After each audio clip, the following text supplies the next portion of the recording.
Everybody, and welcome back to Gregtech New Horizons. Have the guys' day been good? Let me know down in the comments below. So, last episode, we set up integration with Applied Energistics and thaumcraft. We're now storing all of the Essentia that was in the jars on the walls over here in ME storage cells, which is amazing now, because now we can actually use that Essentia through Essentia providers to craft whatever we kind of want. We even got ourselves some arcane assembler, which will actually allow us to autocraft anything that needs the arcane terminal to be crafted. And we made ourselves some higher tiers of wands because we needed a high tier wand, of course, to make the arcane assembler. So, what's the plan for today? Well, if you remember what I said last episode, I was going to make myself another mega node, and we were going to use the research completer to do all of the research needed to progress through thaumcraft, witchery, to get the blood magic. And as you can see, I've been doing a lot of work outside. I've built myself the template or the outline of the blood altar. This is going to be the max size, but we're missing something particular actually to make this max size, and I think it might be a blood moon. Oh yeah, it is. And that is going to be ichorium. Ichorium is a material from thaumcraft. Now there is a way of making it through the chemical reactor using UU matter, but we just do not have enough UU matter to actually make the amount of ichorium for the altar. But we're not going to be doing blood magic today. We're going to be continuing on with our thaumcraft and getting automation set up for the infusion altar. And as you can see, this guy has had a major upgrade, and I'll go over that now in a moment. But first, I want to get this research completer up and running. There is a ton of research still to do in thaumcraft to unlock everything. And if we were to have a look here at the ichor, and yeah, that is 3 pages of missing research that we need to do. And that will take me probably an entire day to research all that by hand. So, the easiest way to do this is to get this guy up and running. The research completer has a few extra things that are not listed in NEI. So if we have a look right here, it just says the controller, some warded glass, and the magical machine casing. There is no input buses, maintenance hatches, or energy hatches. So if you want this thing to actually work, you're going to need an input bus, output bus, maintenance hatch, and then an energy hatch. At the back right here, I have a ZPM tier energy hatch, and I'm powering that through the ME system. So that is being powered right now. So all I want to do is grab out 2 chests. These 2 gold ones will do. A conveyor belt. An EV one will do. And I want to connect that on front, set this to import, put the 2 chests here and here. And now when we put research nodes in here, they'll automatically output right here. But for the research completer to actually do research, it requires a node in the center behind the controller. That's why we have a node stabilizer down here to actually contain the node. So I actually went ahead and made 2 different nodes. I made this one first, which only has 2,000 of each aspect in it, because I did actually go ahead and in our EEC, I set up a wisp in here. So we have a wisp. You can find the wisps in the obsidian structures that we were looting before. They have a little node, and it looks like a claw coming out of the ground, like a little obelisk structure. There is a node spawner or a wisp spawner underneath the center obsidian. So I picked up that. I made it into a power spawner and set them up, and as you can see, it has made us every single aspect right here. So with that, it makes more of the 6 primal aspects than anything, which is great. And actually, while I'm here, there's actually one thing I want to grab. It's kind of hard to see with the blood moon, but I want spiritus. There it is. I'm going to grab all of the spiritus, because we're going to need a lot of that now for making ichorium. So I can just throw this in here, and each one makes 2. And I'll go in here, melt down, and you can see it automatically gets stored in the system right here, which is cool. So we're going to use the poorer node first, and I made a second one that has 27,000 of each aspect. So that one should last way longer than this guy. So all you have to do, put them in the center, grab out your wand, unjar it, the node stabilizer will activate, containing the node, and this guy is ready to go. So all we have to do is, of course, grab out all the research. So I have a bunch of research notes in here. We'll put them all in here. They'll get pulled into this guy, turn it on, and it only takes 2 seconds to do 1 discovery. Now, this guy can also be fairly long. If I have a look here, yeah, you can see he's multiple tiers, and each one of the slots behind it can house an extra node. So I think by doing that, it could go way faster. But I mean, 2 seconds is not that long for us. And like, look, it already has this many research. So all I have to do is just sit here and learn it all. Now, of course, that's going to give me a ton of warp, and we just voided our warp last episode. But it has been long enough now that the thing has reset. So I'm going to provide everything here again and get ourselves a new pure tier, because then as soon as we're done all the research, we're going to need to purge our warp, because there's going to be a lot of it. So yeah, give me like, I don't know, 20 minutes to half an hour to learn as much research as I can.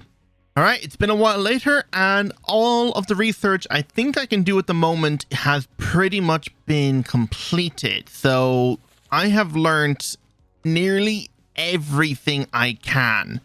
I might have missed a few things. Yeah, look, there's a few things I missed right here, but they only take like 3 seconds to research. So I did actually have to replace the node that was in here. It completely drained out, and it turns out when it completely sucks it dry, the node just vanishes. So I put down the new node, the second node I made. So that one has been going pretty well. So there's a couple of things that I cannot research because they are currently locked behind other research, but I can't unlock them until I have gone to a different dimension. And actually, to unlock that new dimension, I need to learn this book right here, the Crimson Rites. We get this by defeating, hang on, yeah, the Crimson Clerics or the Crimson Knights. Looks like we can make it as well, but oh, we can actually. We have the revelation, but yeah, I'm not making that. So I have the book. We just need to right click, and that'll give us some extra warp. And speaking of warp, after doing all of this research, we're now up to 317 warp and 232 normal warp. So what is that? That's like 540 something warp. Yeah, that is a lot. So research in that book unlocked the opening of the eye. So we want to research that. Okay. And then we get ourselves the runed tablet. And there's, I think, some other things in Golomancy that we might need, or an artifice. There is a hidden research connected to this item grate. Because if we look at the ichor right now, you can see we just need to learn the alchemical grate. But the parent research to that grate, if we have a look here, is advanced alchemical furnace. And if we have a look at the advanced alchemical furnace, I think it's under this as well, requires the primordial pearl. It says advanced alchemical construct, but in here it says the advanced alchemical furnace and the primordial pearl. The only way to get a primordial pearl is by defeating one of the bosses. So we have an Eldritch Construct, and Crimson Portal, and a Giant Tentacle.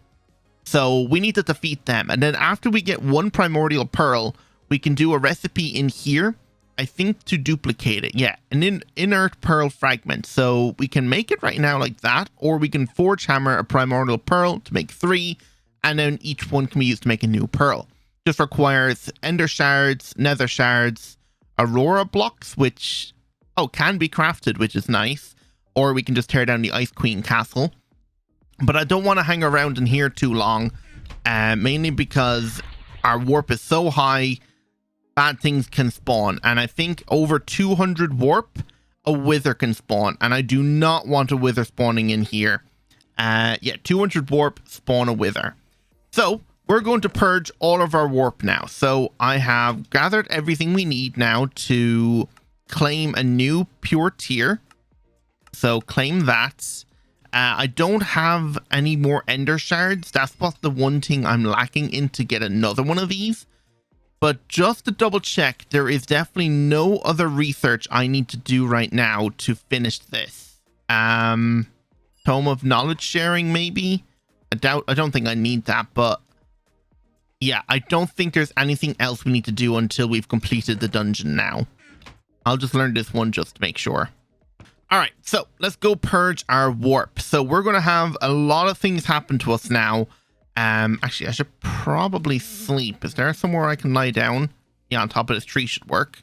All right, and I think we should be good. That's naughty. Get rid of all the mobs here. And let's go ahead and eat this thing. Got a bad feeling about this. Yeah, I think everything that can happen with our warp is going to happen. So we're going to have to... And there's the wither. Yeah, so I'm going to have to wait this out because there's nothing I can really do about it. Oh, we got a friend. And let me just take out this wither. All right, there we go.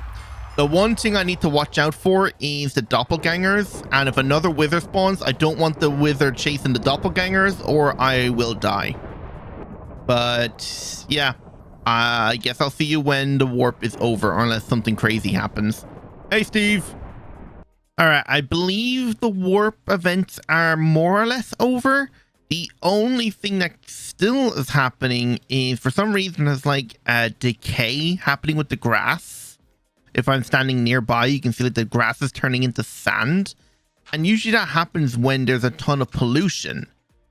But yeah, I don't know what's going on. Still seem to be having issues. So what we're going to do now is we're going to go to the hidden realm. So we're going to need 4 of these eldritch eyes. We're going to need a wand that has over 100 capacity of V. So I'll take this one right here. Why not? And also one thing you mentioned in the comments that actually is way faster at recharging our wand than using the recharge pedestal is to actually connect the V relay to the arcane crafting terminal.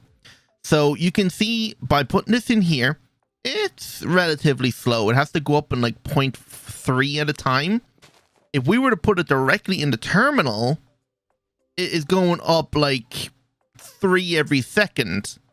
So it is definitely way faster than if we were to use this guy right here.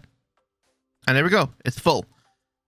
Which only took a fraction of the time. And yeah, okay. Some of the stuff is decaying over here. But whatever. We're leaving. Even the leaves are breaking. Interesting. Anyway. Did I just slept? What? Time must be moving faster because I swear I just slept. Okay. And there's way too many mobs spawning here. I just want to sleep to skip the night. Even the stone is turning to cobblestone. And then when it turns to cobblestone, it turns to gravel. Weird. And then from gravel to sand. Okay, I don't know what is going on. Hopefully it doesn't break obsidian.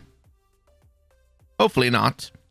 So what I want to do is put the 4 eyes on the bottom altar underneath the eldritch obelisk. Then we want to right click the top of the obelisk with, oh wow, it actually is turning the obsidian. And then right click the top with 100V inner wand, and that will turn the node into a portal. So I don't know if having all this decay here is going to break anything in there, but I guess we're about to find out. All right, and we're here. Can't see anything on the map, which is kind of annoying. Map things must be disabled. And my crossbow was broken for a second there, but it seems to be okay now. So what we need to do is in here, there's 2 locations we need to find. We need to find the key room, and then we actually need to find the actual like place we put the key. So the key in here is going to be this guy right here, this runed tablet. So we can make it, but I am not making it. So we're just gonna have to run around in here until we find it. Wait. Oh, we found it already. That's what we're looking for. It's floating on a pedestal. So we found the ruined tablet. Okay, that was actually way easier than I thought it would be. Now it's time to find the actual room that this tablet opens. And these guys are so annoying. So here is our portal. And we went right. So let's go left this time. Oh, what's this room? I have no idea. Whoa, what's this room? Crusted stone. Why does this look so HD? It's like it's trying to be 4K or RTX is turned on. This room looks so weird. It's full of these old urns. Oh my god, there's too many of them. I mean, it's a great source of ender pearls, damn. But yeah, this isn't the room we're looking for, so let's get out of here. Okay, here's our portal. So, whoa, wait. Pocket of, oh, no, I did not mean to fall back in. Bring me back. Hang on, let the world update. Actually, you know what? While we're here, I might as well scan this. Cool. Can I go back in? Yes. Okay, the decay is still happening outside, which is kind of weird. This way, maybe? Nope. Oh, apparently scanning the glyphed stone unlocks some research. What research? I have no idea. But unlock something, which is good. Aha, I found it. All right, so this is what we're looking for. So we want to put everything in here away. And now with the runed tablet, we want to put it in here. And actually, I just want to scan this. Scan anything else? Strange crystals? Yeah, whatever. All right, after putting that in, everything shrinks around. And we got the bold Neogtha. All right, we just let him charge. And whoa, you're fast. And you did do a lot of damage. The floor is... Okay, so you're telling me we cannot... All right. I will win this fight. There we go. So we electrified the floor. And there we go. Primordial Pearl. And if we scan this, we unlock more research. Nice. Yeah, let's just get out of here. I think my portal... Where's my portal? I think the portal is these 4 black squares on the map. So I just need to make my way there, which should be around this corner. Yeah. All right. And things are still decaying, which is very odd. I thought that would have ended by now. But whatever. We have ourselves a primordial pearl. And of course, it's nighttime again. Are things still decaying? Yes. Oh, of course. This is bad. I don't believe this should be going on this long. I might need to relog or something. But anyway, with that done now, let's grab out our scribing tools, some paper, and our thaumanomicon. All right, and now we can do the research. So artifice, is it down here? Or no, it's in Eldritch first. And we need to learn all this. Guess we could throw down our primordial pearl trophy here.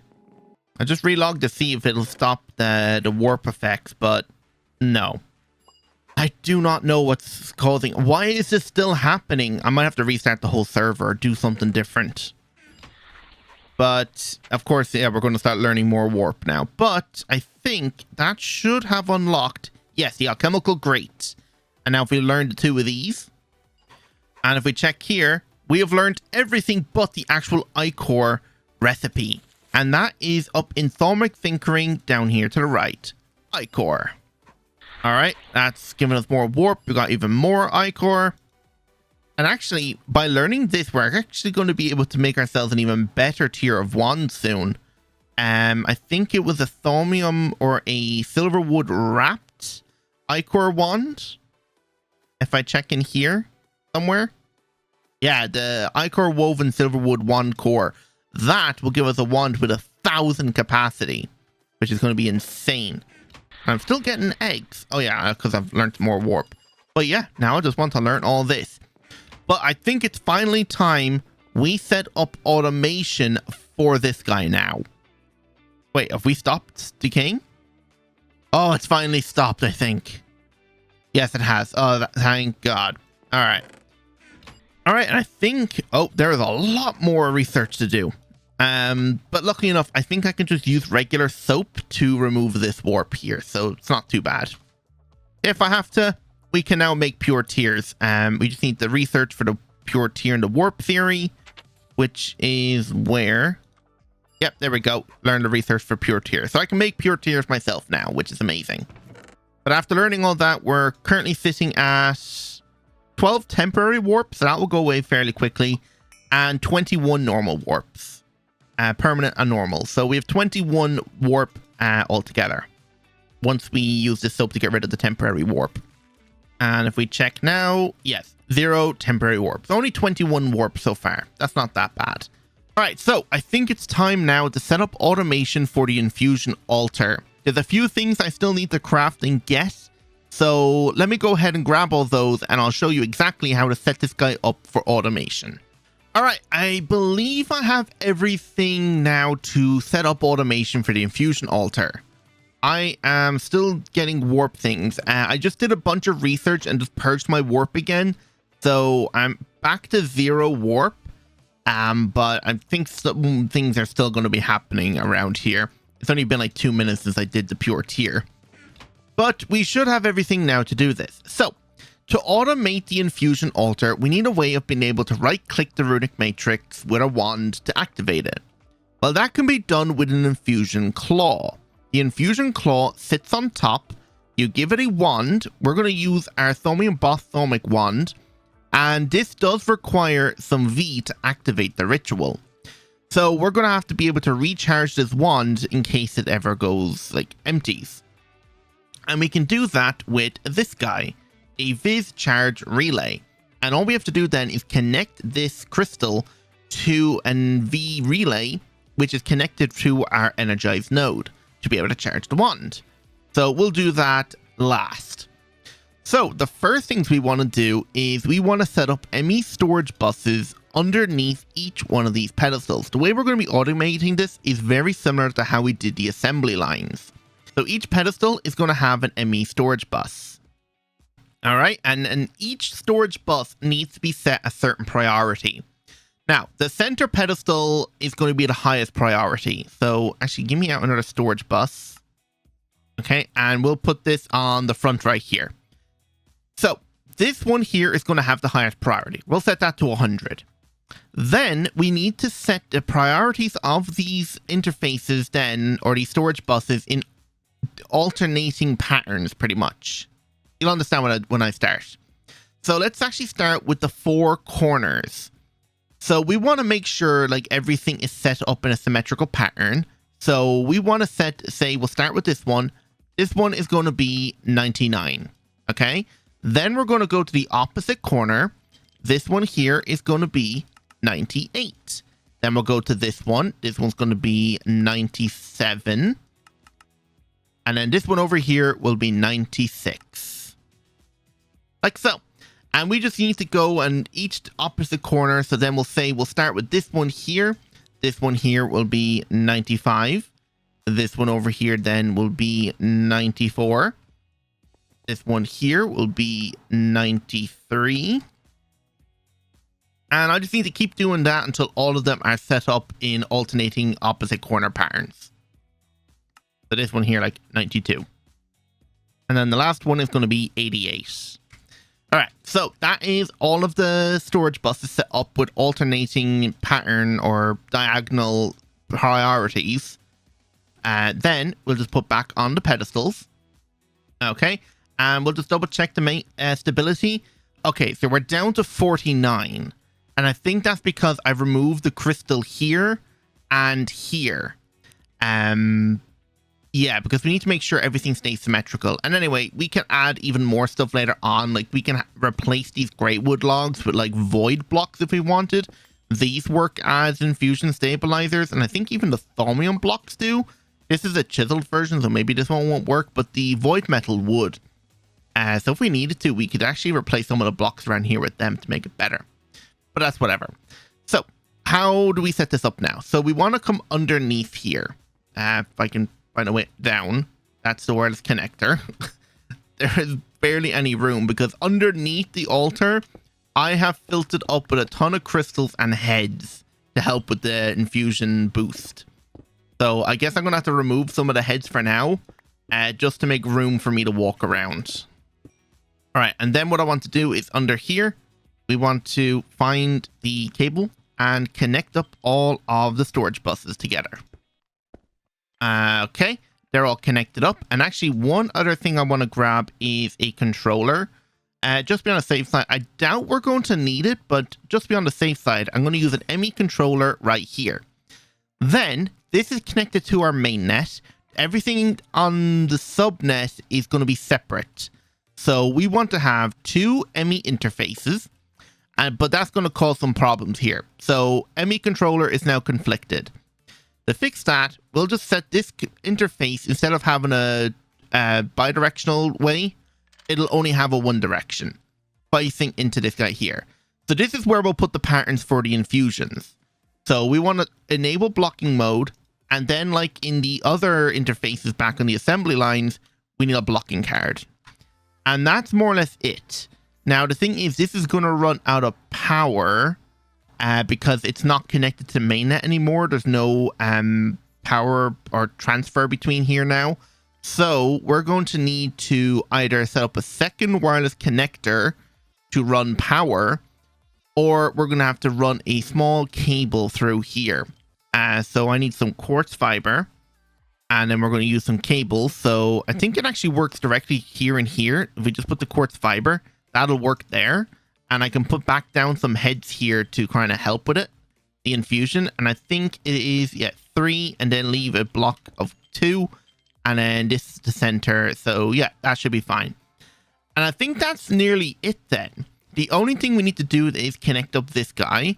So you will just come down here and I'll connect you here, whatever. And oh, I need a, yeah, see, if this cable connects here, it causes issues. I need a cable anchor to stop this guy connecting. And there we go. So how do I get out of here? Up this way. But let me put back down all the heads. All right, and if we check our stabilizer, there is no inconsistencies, and we're still at a 48. Okay, it's a bit lower than what it should have been. I might be able to increase it by putting like a head here. Oh, I can't stack heads. Heads on top of the glowstone, maybe? And now if we look at it, it should be like 49. Still 48. Oh, whatever. Doesn't really matter. So on this thing then, you can see we have access to our main channel right here. We want to have ME cable coming up right here, and then we're going to use an ME input bus. Okay, the input bus is going to be pulling off the finished craft, and the first craft we're going to be automating is ichor. So we want this guy here to pull off only ichor. I'll give him some acceleration card upgrades, and that's more or less it for that. Then over here, it's going to place the item that we want. That will pull it off when it's done. And that's it. That's almost the entire thing fully automated. The only thing we need to make sure is whenever we go to start a craft, we need to make sure there is enough essentia to craft that in our network. So if we're going to be crafting ichor, we need to make sure we have plenty of ordo, spirituous, humanus, and alienus. Yeah, so I need to build up a bit more alienus and ordo. But spirituous and humanus, we have quite a bit of. So we're good. So let's craft ourselves the pattern for it now. So ichor is this. And it actually has 2 items that I don't have a lot of, but I do now. I had to go to the nether and the end and set up 2 entity crushers with pigmen and enderman. Because these ender shards and nether shards can only be gotten when the mob is killed in that dimension. So only drops in the nether from pigmen. So I have an entity crusher set up making them. And same thing in the end. So if I look up shard here now, we have nearly 1,000 nether and just over 1,000 ender. So we have quite a bit to make, about like 500 ichor. Is that right? Actually, no, we have, yeah, about nearly 1,000 ichor each, depending if we have enough stars, diamonds, and eyes. And of course, enough essentia. But that is it. And the first item that you want in the list here is the item that goes in the center pedestal, which for us is going to be the nether star. So that's that pattern complete. Then I think it's underneath this block here. We put the pattern in here, put that back there, and that's it. So if we were to request the ichor, we should see the items get placed in the pedestals. No. You are set to a higher priority, so why did it get placed here? Device is off. Oh, did I forget to put back the cable? I did. I forgot to replace the cable here. Okay, but yeah, that should have went here. Actually, let me pick everything up again. Let me try that again. So ichor craft. There we go. Now it's on the 4 corners and the star is in the middle. But you can see nothing happened. The recipe didn't start. Well, that's because we need to give this guy here a redstone signal. But how do we tell the thing there's an item on the pedestal? This is where a crystalline eye and a remote comparator come in. So what we can do is shift right click the pedestal with the eye. And now the crystalline eye is watching that pedestal. And it says it's about 2.8 blocks away from me. Now it's 11 blocks away from me. But if I were to put this in the comparator here, you can see the crystals lit up. Now they're dull. Now they're lit up. So that means now it's going to be outputting a redstone signal. And if I were to take the star off the pedestal, the redstone signal goes out. So that's how we can tell when there's an item on the pedestal. So we just need to set up a little bit of a platform. So give me out some logs here. So a few planks. And we can put this around like so.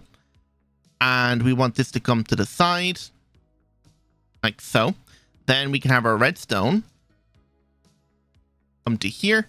And then we can have our remote comparator with the eye. And this should start the ritual.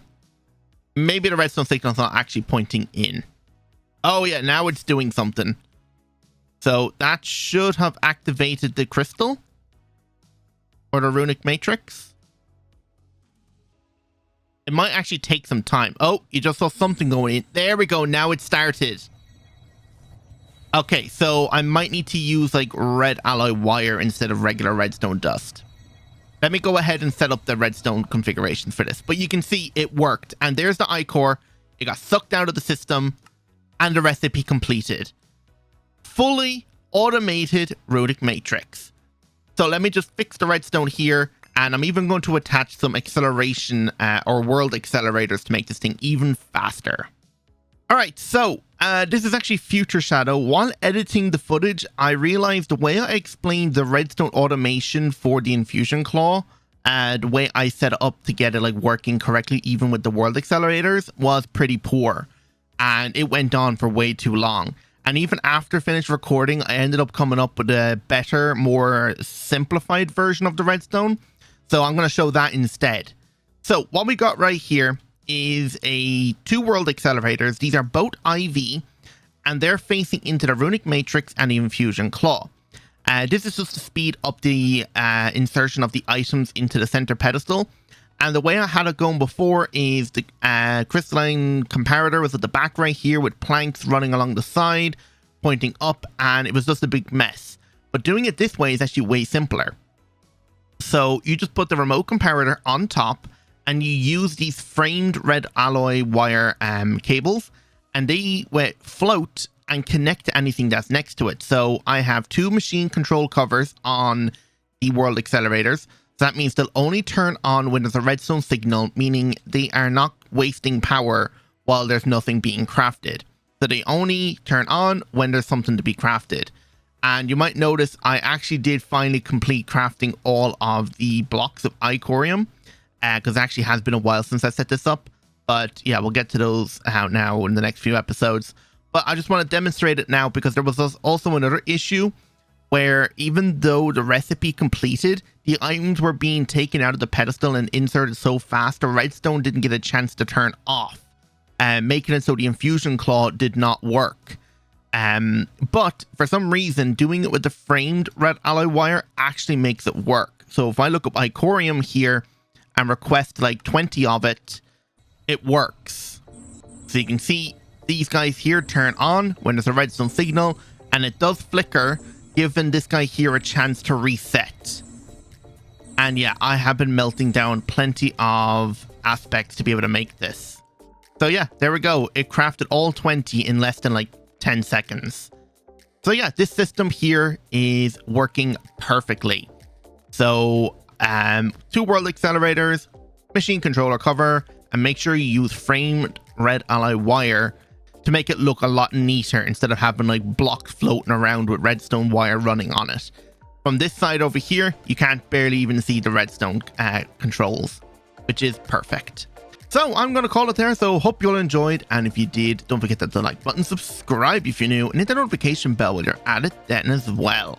So without any further ado, goodbye.